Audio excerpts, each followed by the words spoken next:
ഇപ്പോൾ 28.9 അല്ലെങ്കിൽ റഫ്ലി 29 എന്ന് റൗണ്ട് ഓഫ് ചെയ്യാം. അപ്പോൾ ആ 29 എന്ന് പറയുന്നത് BJP-യുടെ വോട്ടല്ല എന്ന് പറയുമ്പോൾ ഒരു മണ്ഡലത്തിലും ഒരു വോട്ടും ഫിക്സഡ് ഡെപ്പോസിറ്റ് ഒന്നുമല്ല. കേഡർ വോട്ടുകൾ നിങ്ങൾക്ക് ആ കണക്കിൽ കൂട്ടാമെങ്കിൽ പോലും വോട്ടുകൾ എങ്ങോട്ട് വേണമെങ്കിലും ഷിഫ്റ്റ് ചെയ്യാം. ഇവിടെ ഇപ്പോൾ മൈഗ്രേഷൻ കോൺക്ലേവ് ഒക്കെ സംഘടിപ്പിച്ചുകൊണ്ടാണ് ഡോക്ടർ TM തോമസ് ഐസക് പത്തനംതിട്ടയിൽ സജീവമാകുന്നത്. തെരഞ്ഞെടുപ്പ് പ്രഖ്യാപിക്കുന്നതിനൊക്കെ വളരെ മുമ്പ് തന്നെ അദ്ദേഹം പത്തനംതിട്ടയിൽ ലാൻഡ് ചെയ്യുകയൊക്കെ വന്നതാണ്. അപ്പോൾ ലേറ്റ് എൻട്രി എന്ന് പറയുന്നത് അനിൽ ആന്റണി മാത്രമാണ്. തോമസ് ഐസക് സജീവമാണ്. ആന്റോ ആന്റണി സിറ്റിംഗ് MP ആണ്. പക്ഷേ ആന്റോ ആന്റണിക്കെതിരെ പാർട്ടിക്കുള്ളിൽ തന്നെ അവിടെ പല കാര്യങ്ങളിലും പ്രശ്നങ്ങൾ ഉണ്ടായിരുന്നു. അതൊന്നും തീർന്നുവെന്നൊന്നും അങ്ങനെ പൂർണ്ണമായും വിലയിരുത്താൻ കഴിയുന്ന ഒരു സാഹചര്യം ഉണ്ട് എന്ന് ഞാൻ കരുതുന്നില്ല ഡോക്ടർ അരുൺ.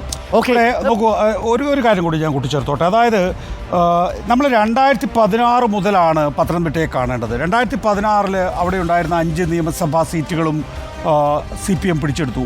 നോക്കൂ, ആ 5 നിയമസഭാ സീറ്റുകൾ എന്ന് പറയുന്നത് കോൺഗ്രസിൻ്റെ ഉറച്ച സീറ്റുകളായിരുന്നു.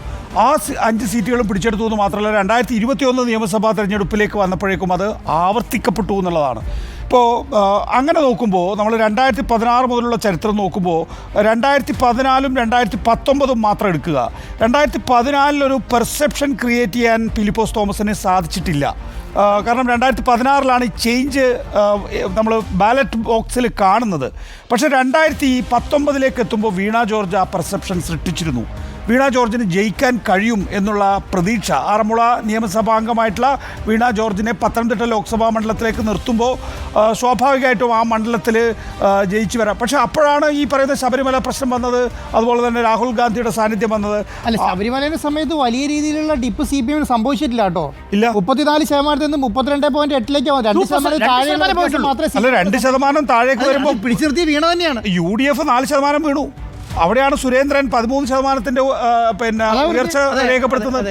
സുരേന്ദ്രൻ ആ സമയത്ത് പത്തനംതിട്ടയിൽ വന്ന ആളല്ല.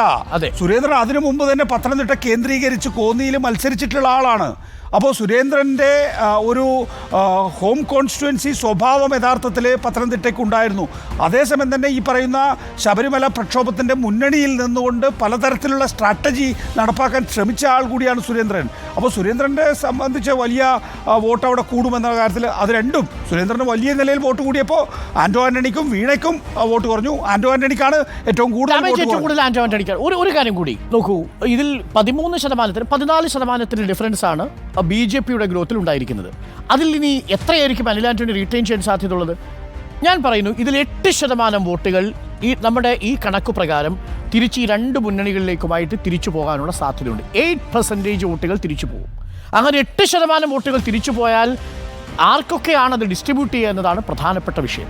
ഒരിക്കൽ UDF-ൽ നിന്നിറങ്ങിയ വോട്ട് തിരിച്ച് UDF-ലേക്ക് തന്നെ പോകുമോ, അതല്ല ആ വോട്ടുകൾ തോമസ് ഐസക് എന്ന് പറയുന്ന സ്വാഭാവികമായും ഈ മൈഗ്രേഷൻ കോൺക്ലേവ് ഒക്കെ സംഘടിപ്പിച്ച് ഒരു സാധ്യത മുന്നിലേക്ക് വെച്ചിരിക്കുന്ന ഒരു നേതാവിനോടൊപ്പം പോകുമോ? അതാണ് പ്രധാനപ്പെട്ട ചോദ്യം. ഒരു കാര്യമുണ്ട് കേട്ടോ, ഈ 10% ഡിപ്പ് എന്ന് പറയുന്നതായിരിക്കും ഇതിന് ഏറ്റവും എവിടുന്ന് പോയി 10% എന്ന് പറഞ്ഞാൽ നമ്മളതിനെ ലഘൂകരിക്കല്ലേ. 1 ലക്ഷത്തിലധികം വോട്ടുകളാണ് കുറഞ്ഞിരിക്കുന്നത്.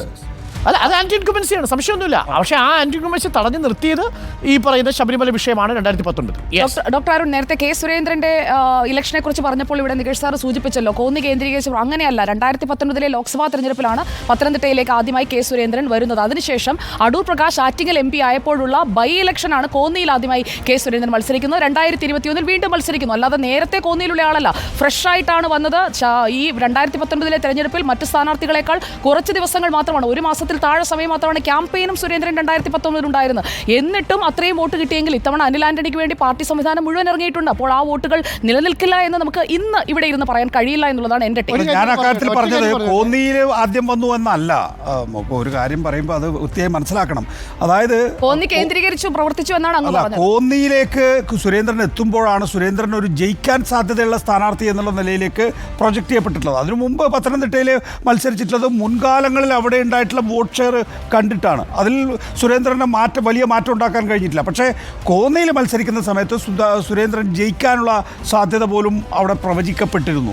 ആ നിലയിൽ സുരേന്ദ്രൻ അവിടെ ചില്ലറ വോട്ടുകൾക്ക് പിന്നിലാകുന്ന ഘട്ടത്തിലാണ് പിന്നീട് അടുത്ത ലോക്സഭാ തെരഞ്ഞെടുപ്പിൽ സുരേന്ദ്രൻ ശബരിമലയുടെ പിൻബലത്തിൽ മത്സരിക്കുന്നത്. ആ വോട്ടിന് അത് അവിടെയാണ് ഞാൻ സാറിനോട് കണ്ടസ്റ്റ് ചെയ്തത്. 2016 സുരേന്ദ്രൻ അല്ല അവിടെ സ്ഥാനാർത്ഥി. 2016 നിയമസഭയിൽ കോന്നിയിൽ സുരേന്ദ്രൻ അല്ല മത്സരിച്ചത്. ബൈ ഇലക്ഷനാണ് ഞാൻ പറഞ്ഞത്. ബൈ ഇലക്ഷൻ എന്ന് പറയുന്നത് ലോക്സഭ കഴിഞ്ഞിട്ടാണ്. ലോക്സഭയിലാണ് ആദ്യം മത്സരിച്ചത്. അല്ലല്ല അതിലുള്ള പ്രശ്നം എന്ന് പറയുന്നത് സുജി അതിൽ കോന്നിയിൽ ആദ്യം മത്സരിച്ചിട്ട് പിന്നെ പത്തനംതിട്ടയിൽ മത്സരിച്ചു അതുകൊണ്ടാണ് ഞാൻ അതിലുള്ള ഇടപെട്ടത്. പ്രശ്നം എന്ന് പറയുന്നത് ആ ശബരിമലയിൽ ഇമ്പാക്ട് നിർത്തിയിട്ടുള്ള അത്രയും വോട്ട് ഷെയർ നിയമസഭാ ഇലക്ഷൻ നിർത്താൻ പറ്റിയിട്ടുണ്ട്. 29% സാർ കണക്കുകൾ നോക്കൂ. കോന്നിയിൽ നിലനിർത്താൻ സുരേന്ദ്രന് കഴിഞ്ഞു. സുരേന്ദ്രൻ എവിടെ മത്സരിച്ചാലും കൃത്യമായി വോട്ട് ഷെയർ ഉയർത്തുന്ന നേതാവാണ്. നോക്കൂ, 2016 നിയമസഭാ തെരഞ്ഞെടുപ്പ്, അതാണല്ലോ 2016 നിയമസഭാ തെരഞ്ഞെടുപ്പിൽ അശോക് കുമാർ ആയിരുന്നു അവിടുത്തെ സ്ഥാനാർത്ഥി. 11.66% BJPയുടെ വോട്ട് പെർസെൻറ്റേജ്.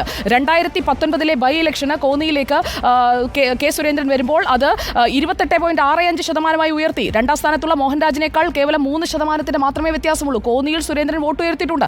2021 വരുമ്പോഴാണ് അവിടെ ഡിപ്പ് ഉണ്ടാകുന്നത്, അല്ലാതെ വോട്ട് ഉയർന്നിട്ടില്ല എന്നല്ല. ഇലക്ഷൻ കഴിഞ്ഞിട്ട് നമ്മുടെ ശബരിമല പിന്നെ ഇമ്പാക്ട് കഴിഞ്ഞിട്ട് രണ്ടാമത് വരുന്ന ഇലക്ഷൻ എന്ന് പറഞ്ഞാൽ 2021 അല്ലേ ബൈപോൾ നടന്നു. അന്നേരം കുറവല്ലേ? ശരി അല്ല, ബൈപോളിൽ നേരത്തെ കിട്ടിയ 11 നിന്ന് 28.65 ആ നിയമസഭയിലും ഉയർത്താൻ കഴിഞ്ഞു സാർ. നോക്കി, പന്തളം നഗരസഭയിലാണ് ഈ ഇക്വേഷൻ BJP ക്രൈസ്തവ ഹിന്ദു ഇക്വേഷൻ വിജയകരമായി BJP നടപ്പാക്കിയിട്ടുള്ളത്. അതിന്റെ ഒരു പരീക്ഷണം തന്നെയാണ് നടക്കാൻ പോകുന്നത്. വിജയിക്കുമെന്ന് നമുക്ക് നോക്കാം. അല്ല അരുണെ, ഈ 44,243 വോട്ടിന്റെ മാർജിനിലാണ് ആന്റോ ആന്റണി കഴിഞ്ഞ പ്രാവശ്യം ജയിച്ചിരിക്കുന്നത്. 44,000. അപ്പൊ 1,00,000 വോട്ടിന് മേലെയാണ് ഇപ്രാവശ്യം പോൾ ചെയ്യാതെ പോയിരിക്കുന്നത്. 5% താഴെ മാത്രമാണ്. 5% താഴെ മാത്രമാണ്. അതിലാണ് 10% കുറവ് ഇപ്പോൾ സംഭവിച്ചിരിക്കുന്നത്. കേസ് സ്റ്റഡിയാണ് എന്തായാലും. നേരത്തെ MT രമേശ് നമ്മളോട് സംസാരിക്കുമ്പോൾ പത്തനംതിട്ടയെ കുറിച്ച് പറഞ്ഞല്ലോ. അദ്ദേഹം പറയുന്നൊരു കാര്യം എന്താ വെച്ചാൽ, ഞാൻ അദ്ദേഹം ആയിരുന്നല്ലേ കൂടുതൽ യോഗ്യനായ സ്ഥാനാർത്ഥി എന്ന് ചോദിക്കുമ്പോൾ അദ്ദേഹം പറഞ്ഞത് ഹിന്ദു വോട്ട് ബാങ്ക് സമാഹരിക്കാൻ കഴിയുന്നത് മാക്സിമം അവർ കഴിഞ്ഞ 2-3 തെരഞ്ഞെടുപ്പുകളിലായി സമാഹരിക്കുകയും വളർത്തുകയും ചെയ്തിട്ടുണ്ട്. എന്നാൽ അവിടുത്തെ പ്രധാനപ്പെട്ട വോട്ട് ബാങ്ക് ഏതാണ്? ക്രിസ്ത്യൻ വോട്ട് ബാങ്കാണ്. നമുക്കറിയുന്ന പോലെ 40% എന്ന് പറയുന്നത് അവിടുത്തെ ക്രിസ്ത്യൻസ് ആണ്. ഇപ്പോൾ നമ്മൾ ഈ 3 സ്ഥാനാർത്ഥികളും അവിടെ ക്രിസ്ത്യൻ സമുദായത്തിൽ നിന്ന് വരുന്നവരാണ്. നമ്മൾ സമുദായം പറയുകയല്ല, പക്ഷേ ഒരു യാഥാർത്ഥ്യം നമ്മുടെ മുമ്പിൽ നിൽക്കുന്നു. തോമസ് ഐസക് ആണെങ്കിലും ആന്റോ ആന്റണി ആണെങ്കിലും അനിൽ കെ ആന്റണി ആണെങ്കിലും ആ പർട്ടിക്കുലർ കമ്മ്യൂണിറ്റിയിൽ നിന്ന് വരുന്ന നേതാക്കളാണ്. ഇവിടെ ബാക്കി 60% വരുന്ന ഹിന്ദുക്കൾ ഈ പറയുന്ന 3 പാർട്ടികളിൽ എങ്ങോട്ടേക്ക് പോകും എന്നുള്ളത് തന്നെയാണ് ശരിയായ ചോദ്യം. അത് ഈ ശബരിമലയിൽ നേരെ ആന്റോ ആന്റണിയിലേക്ക് ഷിഫ്റ്റ് ചെയ്യപ്പെട്ടിട്ടുള്ള വോട്ട്, ക്ഷമിക്കണം, കെ സുരേന്ദ്രനിലേക്ക് കഴിഞ്ഞ പ്രാവശ്യം ഷിഫ്റ്റ് ചെയ്യപ്പെട്ടിട്ടുള്ള വോട്ട് അതിന് എങ്ങോട്ടേക്ക് പോകുമെന്ന് ആലോചിക്കുമ്പോൾ ഞാൻ ഭയക്കുന്നൊരു കാര്യം പറയാം. എന്തുകൊണ്ട് ഞാൻ ആന്റോ ആന്റണി പത്തനംതിട്ടയിൽ ജയിക്കുന്നു എന്ന് പറയുന്നു, ജയിക്കാൻ സാധ്യതയുണ്ട് എന്ന് പറയുന്നു? അവിടെ തോമസ് ഐസക് എന്ന് പറയുന്ന നേതാവ് മത്സരിക്കുന്നത്, ഇപ്പം വീണ ജോർജ് മത്സരിക്കുന്നത് പോലെയോ അനന്തഗോപൻ മത്സരിക്കുന്ന പോലെയോ അല്ല. തോമസ് ഐസക്കിനെ ഡയറക്റ്റായിട്ട് CPMൻ്റെ ഒരു സർക്കാരിൻ്റെ ഒരു പ്രതിച്ഛായുള്ള നേതാവാണ്. അങ്ങനെയാണ് എങ്കിൽ ഒരു സ്റ്റേറ്റ് ആൻഡ് ഇൻകംബൻസി അവിടെ വർക്ക് ചെയ്യാം. അത് മാത്രമാണ് ഞാൻ ആന്റോ ആന്റണിക്ക് ഗുണകരമായി ആ മണ്ഡലത്തിൽ കാണുന്നത്. അങ്ങനെ സംഭവിച്ചാൽ ഈ പറയുന്ന ഹിന്ദു വോട്ട്, അതായത് 3 ക്രിസ്ത്യൻ കാൻഡിഡേറ്റ്സ് മത്സരിക്കുമ്പോൾ ഹിന്ദു വോട്ടിന് വേണമെങ്കിൽ ആന്റോ ആന്റണിക്ക് അനുകൂലമായി ഒരു certain percentage പോൾ ചെയ്യപ്പെടാം. അങ്ങനെയാണെങ്കിൽ ആന്റോ ആന്റണിക്ക് ജയിച്ചു വരാം. ഓക്കെ, ഷോ പത്തനംതിട്ടയാണ് നമ്മളിപ്പോൾ